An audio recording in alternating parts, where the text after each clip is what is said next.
I'm going to teach you how to win at rock, paper, scissors every time you play it. But before we do, we're going to cover the top wide receivers off the waiver wire this week. Before we dig in, though, you need to click that subscribe button right now because I'm helping you in the waiver wire. We go deeper on the waiver wire than any other channel out there, any other website out there. On top of that, we're going to help you set your lineups with player rankings and going through every single game this season. And then we're also doing deep dives on all the trending prospects. We did one on Arande Gadsden today. We'll do a bunch tomorrow. Click that button. Stop missing out. But before we teach you about some rock, paper, scissors, we're going to teach you about some Tez Johnson. Tez Johnson went off last night. And about Tez Johnson is he's a good wide receiver from Oregon. Tested slow at the combine, but he also came in a little bit heavier. He's about $140 something right now. He was like $150 something then. That makes a little bit of sense because he's rocking on the field. He's a good route runner. He showed that off at the Senior Bowl. He's putting DBs on skates. He's a decorated route runner. He fell into the draft. He can create separation. This is back-to-back games with double-digit PPR fantasy scoring production here. You got the Saints on the road. We lost Mike Evans. We had the Johnson on Johnson battle here. I said I was looking at Tez. The market faded Tez as well. He was going to be the cheaper option per sleeper. Twitter was in on Tez. Tez has the better profile. Tez wins it. And then you're looking at Sterling Shepard. He's still getting work. He's still getting targets here as well. And Emeka Buka's back. But if you're looking for a waiver wire wide receiver, Tez, if he's still there, he might still be there since people slept on him on sleeper according to the numbers. Now we're looking at the Texans here. Nico Collins got concussed. He could be back. But we know the odds of that. So you're picking your wide receiver here. We got some upside here with the rookies. Xavier Hutchinson's been getting work, but he's not firing. Jaylin Noel fires last night. So he's the hot hand. You win in doubt, roll with the hot hand. Jalen Noel's the hot hand right now. Of course, Christian Kirk could be a threat here, but Jalen Noel, very solid at Iowa State, just like Jaden Higgins, their teammates. Both of them killed it at the Senior Bowl. Jaden Higgins hasn't fired yet all season. Xavier Hutchinson has been getting work over him. If you have to pick your poison, I'd roll with the hot hand. Jalen Noel, Jaden Higgins for an upside play in deeper leagues. Xavier Hutchinson maybe for a splash gamble. But personally, I'd like to stay away. Kayshon Boutte, if he's there, he probably is. He hit in back-to-back games, scored a touchdown last week. We got the Browns coming up. I don't know if you want to test that game script or not. Only if you're in a dire situation. I'd pick him up for lineup gambles if you need it. Luther Burden is a pickup as a stash. He's one of the few stash wide receivers out there. There's just a couple of them, but he has immense upside. We do not know if it's going to happen this year. Could be next year. But this is a prime talent, 5-star prospect who was supposed to go in the first round, fell to the second round, killed it in rookie camp, but missed some time in between due to an injury. So he's ramping back up in the middle of the season here. And they also got some weapons with DJ Moore and Rome Odunze at play.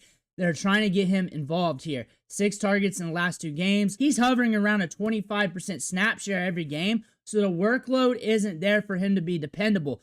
Trey Tucker, he does have dependable workload, not dependable quarterback play. He is hitting roughly about every other game, at least to the fairway. So that's a half gamble there. You got a bye week, so you don't need him this week. But you got Jacksonville. They're in weird game scripts. On the road against Denver. That's probably going to be weird for the Raiders. But you got the Cowboys. You got a weird one against the Browns. That's always a weird matchup. But Trey Tucker, if you're looking for volume and he's on your waiver wire, there you go. Alec Pierce, deep ball dandy, can bring in the deep ball in any given game. If he brings in 1 or 2 of those, he's going to splash. He splashed like 3 or 4 times last year with big-time production. He's hit 3 times to the fairway, double digits. It could happen a few more times. Danny Dimes has been spreading the rock around. He's been looking solid. Alec Pierce could be a guy that you just sprinkle in the lineup here and there with Elic Ayomanor. Only if you're in need. He hasn't hit since week 3. This Titan team's a wreck. He's in all the waiver wire articles. He's at least run a lot of routes. 96% snap rate, 93% the week before. He's at least on the field a lot. You could say that. He's just a gamble every week. He's going to fire a couple more times this season. Maybe 2 to 3 more games he hits. You cannot predict it, but that's probably what's going to happen. Dike went off. Everybody's chasing him due to the fantasy points, but he's not getting the same snap rate as Alec Ayomanor. He's a risk. He's a gamble. I'm not really gambling with Titans. Josh Reynolds, I'm not gambling with Jets, but I'm still going to throw him out there. He got 9 targets. He's getting the workload. You got the Bengals coming up. Then you got the bye. Sometimes you got to do what you got to do, but this is something I'm not going to do. Xavier Legette is good when you're in dire need for a shotgun gamble in your flex. I believe he's going to have a few more games like this. We're just hitting like 15 to 25 fantasy points because of the speed, the athleticism, just getting that big play over the middle, just getting good yak on that play, scoring a couple touchdowns here and there. I think he's probably got about 2 more games left at him, hitting big production. Jalen Coker is a speculative ad. 2 targets, 37% snap rate. Looks like he's getting ramped up. Might be getting some opportunity later. Kind of rough right now with the quarterback play. We got Andy Dalton back out there. We're watching the snaps. We're watching the usage.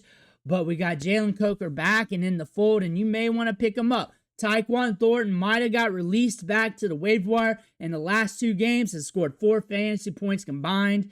Before that, week 5, we got 12. Week 4, we got 8. 18 in week 3. 13 in week 2. Rashee Rice is back. That's going to scare some people. Brashard Smith's getting more work in the passing game. But the thing about him, his average depth of target is insane. It's elite.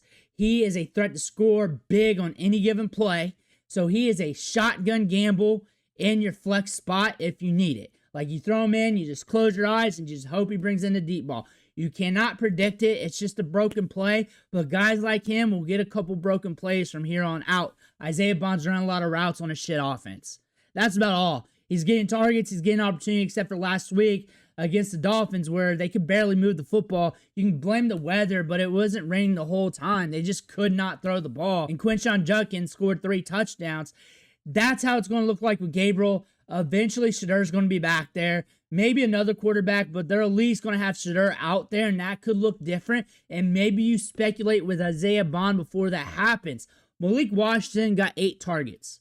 He has a good prospect profile. He's just a short target merchant. With the amount of snaps and reps he's getting, it would be hard for him to go the rest of the season without scoring a touchdown with this much work, getting around 5 targets a game.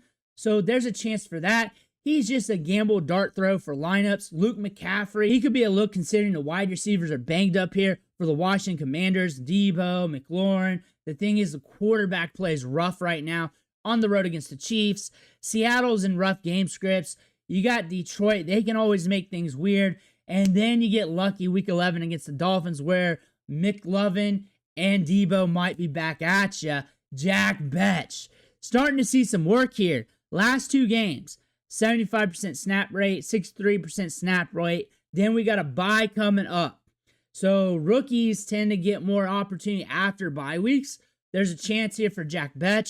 He had 5 targets in week 5. Jacoby Myers wasn't out there.